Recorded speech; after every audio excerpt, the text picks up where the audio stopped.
back to TC911 Beyond the Call. This is episode 19, and I am your host, Abbey Dudek, the communications coordinator here at Tarrant County 911 District. And today we have two of the newest staff members here at Tarrant County 911 District. We have Chris and Paul. Good morning, guys. How are we doing? Good morning. Good morning. All right. Well, thank you so much for joining the podcast. I don't want you to think because you're new, you had to do this. No, all the new, it's initiation. But, yeah, right. But that's not going to fly because everybody knows this podcast started January. So, Anyway, thank you so much for being on today. And Chris, we'll start with you. How long have you been here at the district? Going on 3 months, about 2.5 months now. Okay. But your background, though, you've actually been a part of us for quite some time. If you want to go into what you Correct. I did work for AT&T for 24 years, and the last 10 to 12 years of that, it's been supporting under contract the Tarrant County 911 District.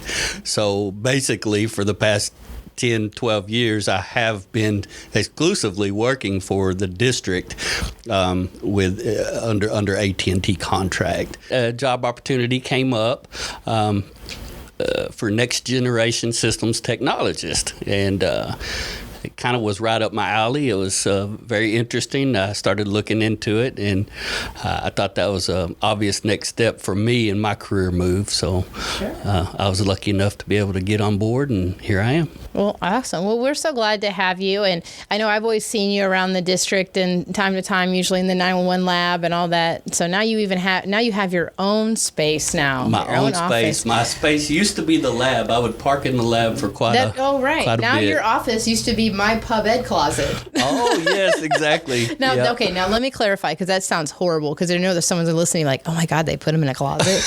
No. It's a very large room. Yes. And I keep a lot of stuff. If you've ever been out in an event, I always have little tchotchkes and trinkets and things like that. And I keep an on-site thing. And I had one of a big room that could easily be made an office.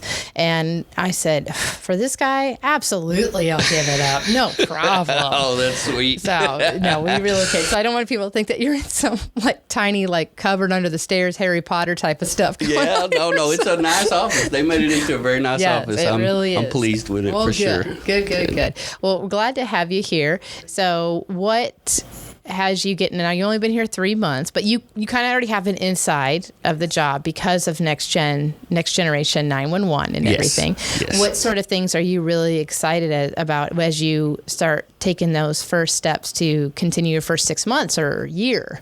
A lot, a ton, really, because the last 12 years working for the district, I guess you could say my job was tunnel vision, really. I had very strict, guidelines to follow and a path, my daily routine, although the tasks vary tremendously, but it's still a pretty strict routine of I knew what needed to be done and how to do it. Not so much anymore. I've been tasked with the role of learning this next generation technology along with the district. So we're all kind of on a learning curve and learning this together and trying to bring the newest technology, the next generation, into play for the district. And so they've really given me a lot of leeway of, hey, there's your office, there's your computer, go learn as much as you can and report back to us. So that's been great. That's awesome. Well, that's a great way to start a new project. Just educate, do some research, find out what your strategies, tactics, and tools are going to be, and get your game plan going. So that is fantastic. Now, what do you think of well, I mean, I know you've known us all anyway, but now being a part of the actual family, what do you think so far on a daily deal? And actually coming to this side of the hall and using the breaker. I mean, because things change when you're going from contractor to, okay, now I'm actually in here. Oh, yes. Now I'm I'm now stuck with these people. You're stuck with us forever. Right. So it's a great life sentence. Trust me. No, it is. It is. And that was a big part of it, is just knowing the people that worked here and the family atmosphere. And it is much different. I do feel on the inside now. And so now I can talk bad about the AT&T techs. No, I'm just kidding. Just kidding. They're just kidding. We love you guys. So no. But we get along good. Well, now we told you all our deepest and darkest secrets, so now you can't leave. Yeah, right. And deepest and dark secrets, it's, maybe Sherry's cinnamon roll recipe. I'm not really sure. Maybe it's that. Hey, she made some good jam, really. Yeah, she did. Jam? Yeah, yes, she did have some. She made this jam, and if y'all remember, blueberry, maybe something like that. Grape. Grape jalapeno. Yeah, that's grape jalapeno. it. Yeah, I did not. I switched mine out. I was like, something about being spicy on my toast in the morning with grape. I wasn't. Yeah, I switched out and I just got the regular grape. But it's all homemade. Like she smashes all her own grapes. I guess. I don't know if she's got one of those. Oh, that's how you make wine. Isn't that how you make wine? You put it in a bucket and you step on it. Step on it. Yeah, okay, right. Maybe that's not the same concept. I don't know. I'm not going to pretend. Yeah, we'll ask her, see how she does it. But it was really good. I mean, because it's all natural and stuff. So I was like, I can eat this and put this on toast. So maybe it's Sherry's. Our secrets are Sherry's grape recipe and her cinnamon rolls. I don't know if you've been here for a day that she's made her cinnamon rolls. I haven't. I've heard. I'm waiting. Still waiting. It's I will say I've never been a big dessert person anyway, so I like the smell of it, but it doesn't pain me that I can't eat it. But I'm like, but it makes the office smell so nice. It's almost like Christmas. Sure. Or like Thanksgiving morning, like your family's cooking or whatever. So there's that. I am a dessert person, so if you ever want to give yours up, you know where to come. Well, you know that I can't eat it, and so anytime you're like, I got Abby's share, just go ahead and just say it, and just be like, this is Abby's piece. That's it. And then you just eat it, and it'll be fine. Okay. Now, Paul, don't be afraid. You can go ahead and start wrestling him for it or something like that. And be like, you know what? No, you had Abby's slice last time, so I'm going to take it this time. We'll share. Yeah, absolutely. Okay. So, well, great. Well, again, glad to have you here. It's nice for you that you're in our family now officially. Yes. So I know that we're going to see great things from you, and as you incorporate yourself with your team and put your own footsteps in on this path to Next Gen 911. So yes, ma'am. Great. Awesome. Great. All right. Paul. Hi, Paul. Good morning. All right, Paul. How long have you been here? I think just over a month. Okay. You passed your 30 days. Yes, ma'am. All right. And you like us. That's good. I do. Because I like to switch it. It's not about, how are you doing? It's no, or how are we doing? Is this okay? Is this good? Are we doing all right? Please let us know. If you have constructive criticism for me, Paul, let me have it. I want to know. So, Paul, what's your job title here at the district? GIS specialist. Okay. And so you're down there with those fabulous GIS folks. And what does your tasks include?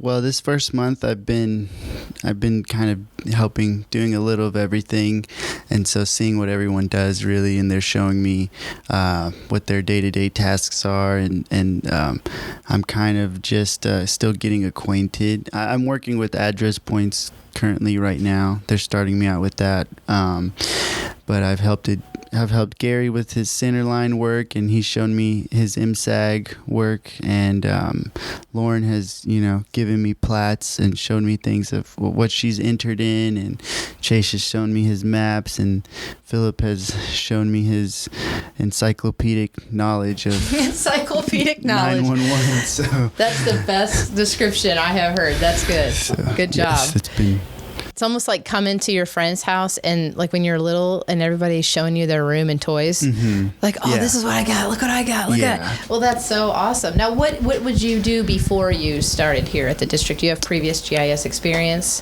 I was mainly doing co-going for old plats or old surveying plats, and putting that into digitizing that into GIS system was kind of one of the main tasks. But I kind of did a lot, so I had a lot of different little tasks as well. I would go out and update points of the 911 points on the Trinity Trails or something, or the new art. Oh, that's right. That's right, because you were at the Water District. The Tarrant Regional Water District, our friends over there. Yes, yeah, ma'am. Excellent.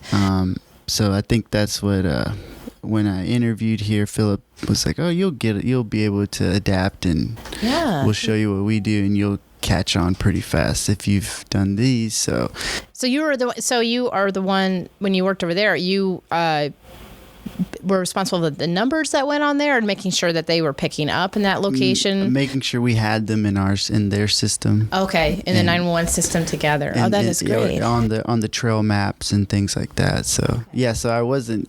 I'm completely new to 911 GIS. And, okay. But it does sound like they kind of almost run a little parallel with each other. That you're okay. Well, it's just a different subject matter. Yeah. A little bit more of an emergency kind of situation.